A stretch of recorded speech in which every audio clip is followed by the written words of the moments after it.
সুপ্রিয় শিক্ষার্থী, বাংলা ক্লাসে সবাইকে স্বাগত। আশা করি সবাই ভালো আছো, সুস্থ আছো। তো পূর্বের ক্লাসের ধারাবাহিকতা রক্ষা করে আজও আমরা বিভীষণের প্রতি মেঘনাদ কবিতাটি নিয়ে আলোচনা করব। তো এর আগের ক্লাসে মাইকেল মধুসূদন দত্ত সম্পর্কে আমরা জেনেছি। তো আজ আমরা কবিতাটি পড়ব।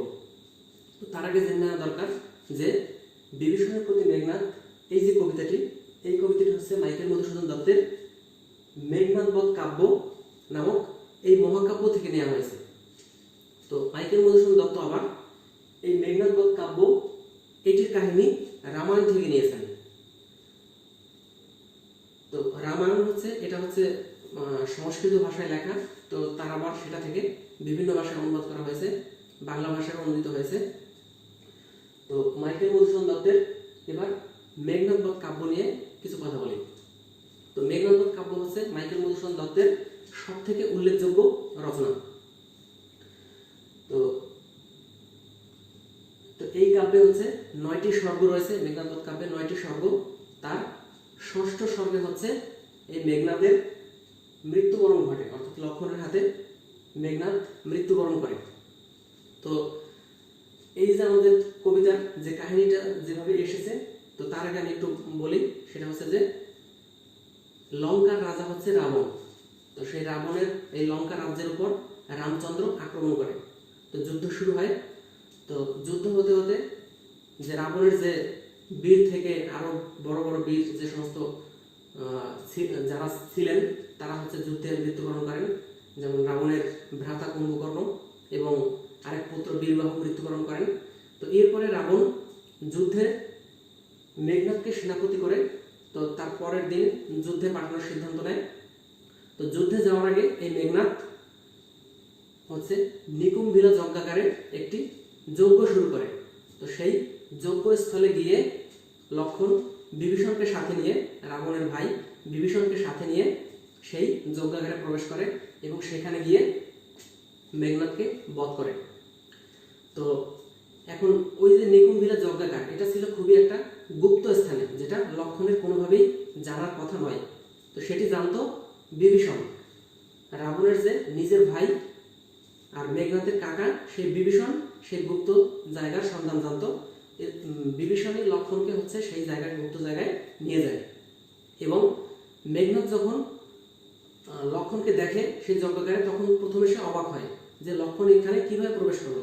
তার কিছুক্ষণ পরে দেখতে পায় বিভীষণকে দেখে তখন মেঘনাদ বুঝতে পারে যে হ্যাঁ, লক্ষণ কিভাবে এখানে প্রবেশ করতে পেরেছে। অবশ্যই তার নিজের কাকা বিভীষণের সহায়তা নিয়ে লক্ষণ এখানে প্রবেশ করেছে।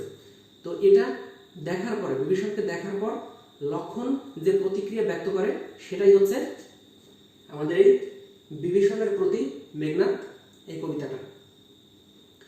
তো এবার আমরা কবিতার আলোচনায় যাই।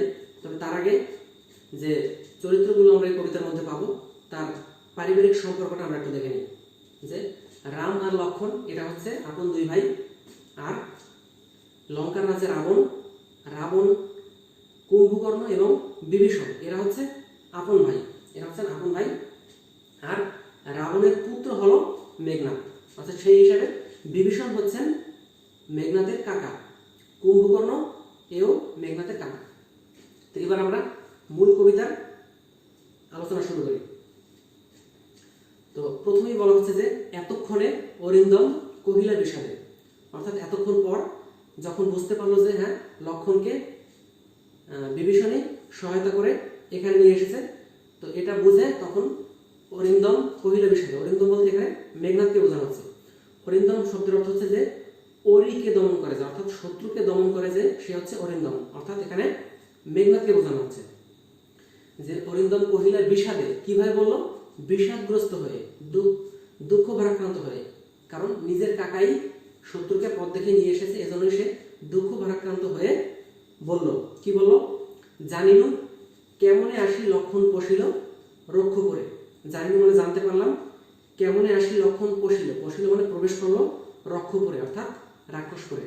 অর্থাৎ আমি জানতে পারলাম, তোমাকে দেখে বুঝতে পারলাম যে লক্ষণ কিভাবে এই রাক্ষসপুরীতে প্রবেশ করলো।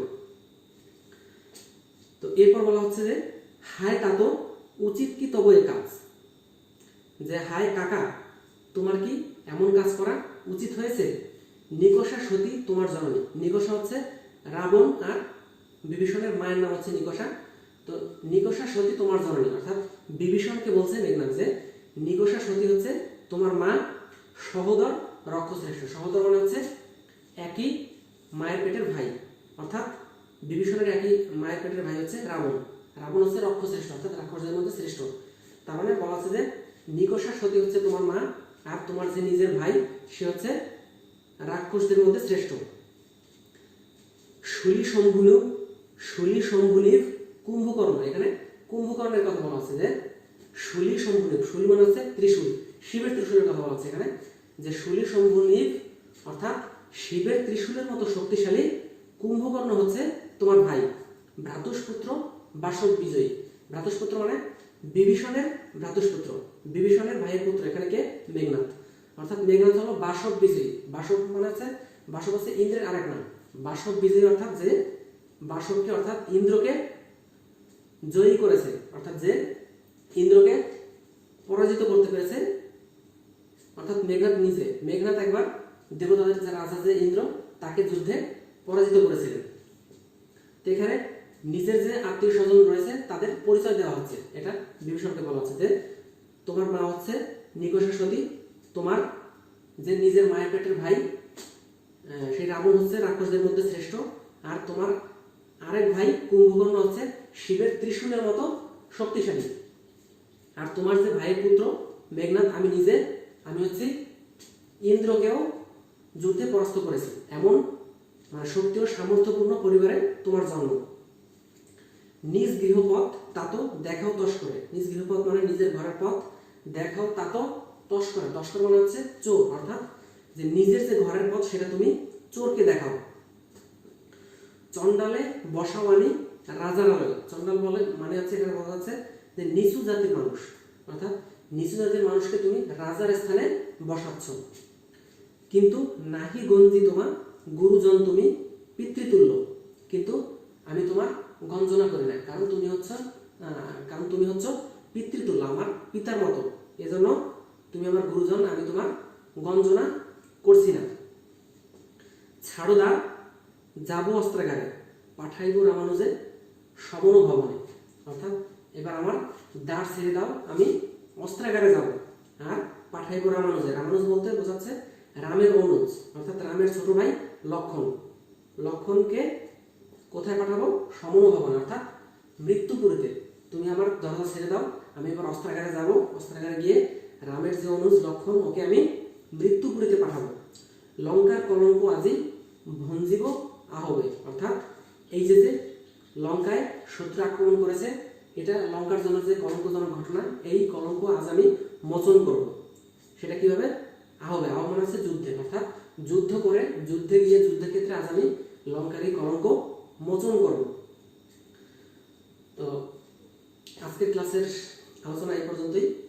তো পরবর্তী ক্লাসে এই কবিতার বাকি অংশ নিয়ে আলোচনা করব।